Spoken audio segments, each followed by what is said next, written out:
अगर मैं आपको बताऊं कि आप अपने पास्ट भी जा सकते हो, कुछ 7-8 साल पहले, तो क्या करोगे आप सबसे पहले? कुछ कहेंगे कि ये डिसीजन बदल देता, कोई शादी का मारा होगा तो बोलेगा शादी नहीं करता। तो मैं आपको बता दूं कि आप कुछ साल पीछे जरूर जा सकते हैं, पर अपनी लाइफ से जुड़े डिसीजंस नहीं बदल सकते। और उसके लिए भी आपको जाना होगा एक स्पेशल जगह। ये ऐसी जगह है जो बाकी दुनिया से कुछ 7-8 साल पीछे चलती है।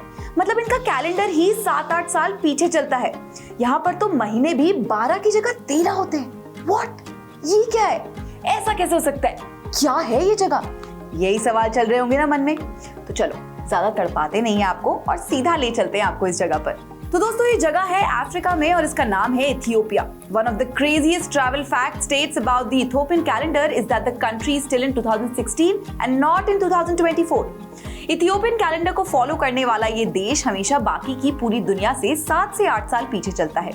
क्या आप जानते हैं यहाँ के लोगों के लिए नया साल 11 सितंबर को आता है और क्रिसमस 7 जनवरी को।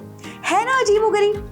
अब देश अफ्रीका में है तो लोगों को सबसे बड़ा जो मिसकंसेप्शन है यहाँ के बारे में वो ये है कि पूरा का पूरा इलाका सूखा पड़ा है और यहाँ घूमने लायक तो कुछ होगा नहीं। पर ऐसा सोचना गलत है। It is one of the most scenically beautiful and fertile countries in Africa.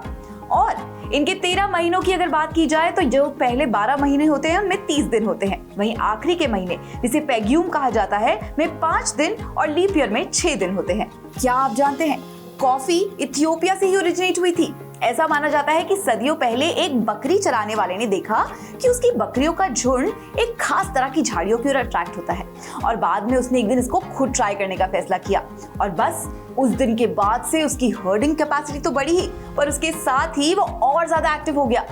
Legend say that coffee industry ने इसे यहीं से आगे बढ़ाया है। So now you know the origin of your morning coffee shots. क्या आप जानते हैं as per various archaeological findings Ethiopia का अफार रीजन कई मायनों में ये बताता है कि ये देश वो जगह हो सकती है जहां से हमारी यानी कि ह्यूमन बींग्स की उत्पत्ति हुई है।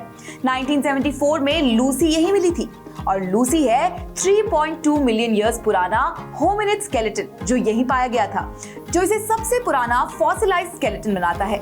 इतना ही नहीं, इथोपियन रिलीजन और इथोपियन कुजीन्स की भी बड़ी ही इंटरेस्टिंग कहानी है।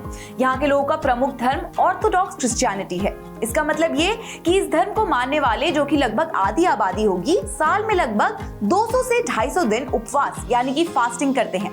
पर इनका फास्टिंग का तरीका थोड़ा सा अलग है। इथियोपियंस के लिए उपवास का मतलब खाने से परहेज करने की बजाय वो सभी एनिमल प्रोडक्ट्स यानी कि अंडे, मांस, डेयरी से परहेज करना है। मतलब इस समय सिर्फ वेजिटेरियन खाना। उपवास धार्मिक छुट्टियों वाले भी होते हैं और इथियोपिया में इनकी भरमार है। एंड नॉट जस्ट दैट, लोग पूरे वर्ष एवरी वेडनेसडे और फ्राइडे को उपवास करते हैं। इसका मतलब ये कि यहाँ के रेस्टोरेंट्स हमेशा मेन्यू में कुछ टेस्टी मसालेदार शाकाहारी स्टूज रखेंगे ही। लो भैया, एक और प्रॉब्लम सॉल्व। अगर आप इथियोपिया घूमने जा रहे हैं, मेन्यू में हमेशा वेजिटेरियन फूड तो मिलेगा ही। ये उन इंडियंस के लिए बड़ी राहत की बात है जो लोग जब किसी दूसरी कंट्री में जाते हैं तो उन्हें खाने की परेशानी रहती है।